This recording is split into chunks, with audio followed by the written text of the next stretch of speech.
Assalamualaikum warahmatullahi wabarakatuh. Halo semuanya, perkenalkan saya Sefira Pijatsari dengan NIM 06-02138-2227-082. Pada video kali ini saya akan menjelaskan RPP.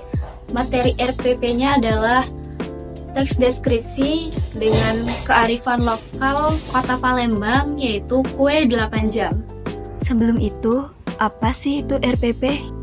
RPP atau Rencana Pelaksanaan Pembelajaran adalah rencana yang menggambarkan prosedur dan pengorganisasian pembelajaran untuk mencapai satu kompetensi dasar yang ditetapkan dalam standar isi dan dijabarkan dalam silabus.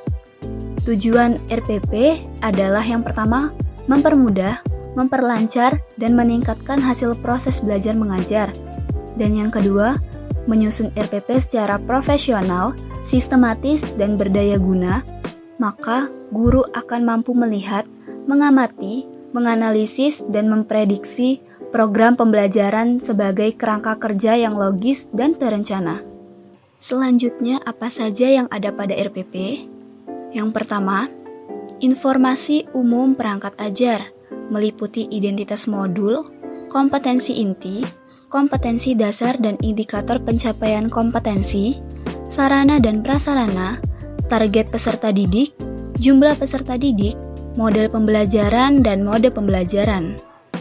Adapun tujuan pembelajaran meliputi capaian pembelajaran, tujuan pembelajaran, kata kunci, dan persiapan pembelajaran. Selanjutnya pada kegiatan pembelajaran meliputi pendahuluan, kegiatan inti, dan kegiatan penutup. Selain itu terdiri refleksi guru, kriteria untuk mengukur ketercapaian, bagaimana asesmen yang dilakukan, dan refleksi peserta didik. Selain itu terdapat lampiran-lampiran yang berisi materi teks deskripsi. Berikut ini adalah materi teks deskripsi. Teks deskripsi adalah teks yang berisi penggambaran suatu objek, baik makhluk hidup, benda, tempat, atau peristiwa secara terperinci, sehingga pembaca seolah-olah melihat, mendengar, merasakan, atau mengalami sendiri hal yang dideskripsikan oleh penulis. Ciri-ciri teks deskripsi. Teks deskripsi ini memiliki 3 ciri, yaitu yang pertama, ciri teks deskripsi dari segi tujuan. Teks deskripsi dibuat untuk menggambarkan objek serinci dan selengkap mungkin dari sudut pandang penulis. Dengan begitu, pembaca bisa membayangkan objek tersebut seolah-olah mengalaminya sendiri. Yang kedua, ciri teks deskripsi dari segi objek. Ciri objek yang digambarkan pada teks deskripsi bersifat khusus, individual, dan personal.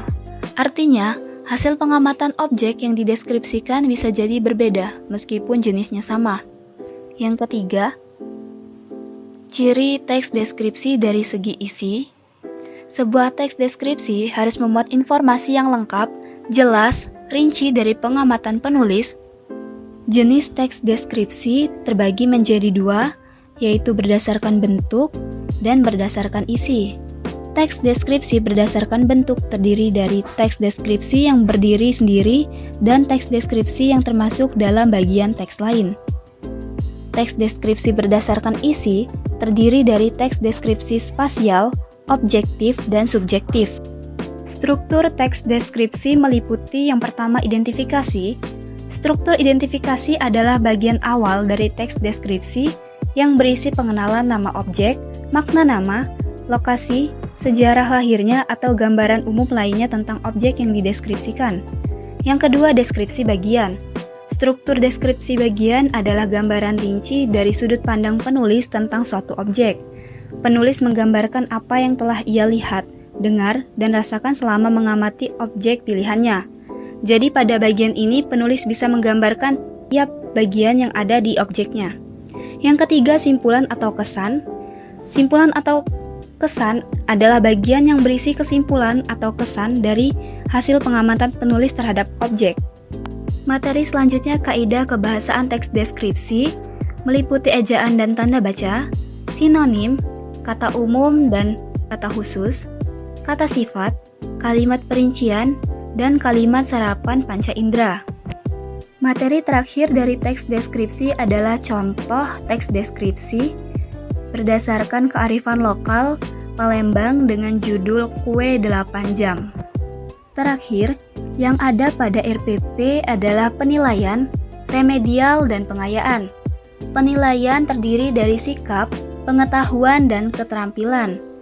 Remedial, yang pertama remedial dapat diberikan kepada peserta didik yang belum mencapai KKM, dan pengayaan diberikan kepada peserta didik yang sudah melampaui KKM. Yang kedua, guru memberi semangat kepada peserta didik yang belum mencapai KKM dan memberikan tugas bagi peserta didik yang belum mencapai KKM. Pengayaan diberikan dalam bentuk penugasan, yaitu mengerjakan 10 soal tentang teks deskripsi Kue 8 Jam secara individu kepada peserta didik yang telah tuntas mencapai KKM. Yang kedua, pengayaan dapat ditagihkan atau tidak ditagihkan sesuai kesepakatan dengan peserta didik. Nah, itulah tadi pemaparan RPP teks deskripsi Kue 8 Jam khas Kota Palembang. Saya akhiri. Wassalamualaikum warahmatullahi wabarakatuh.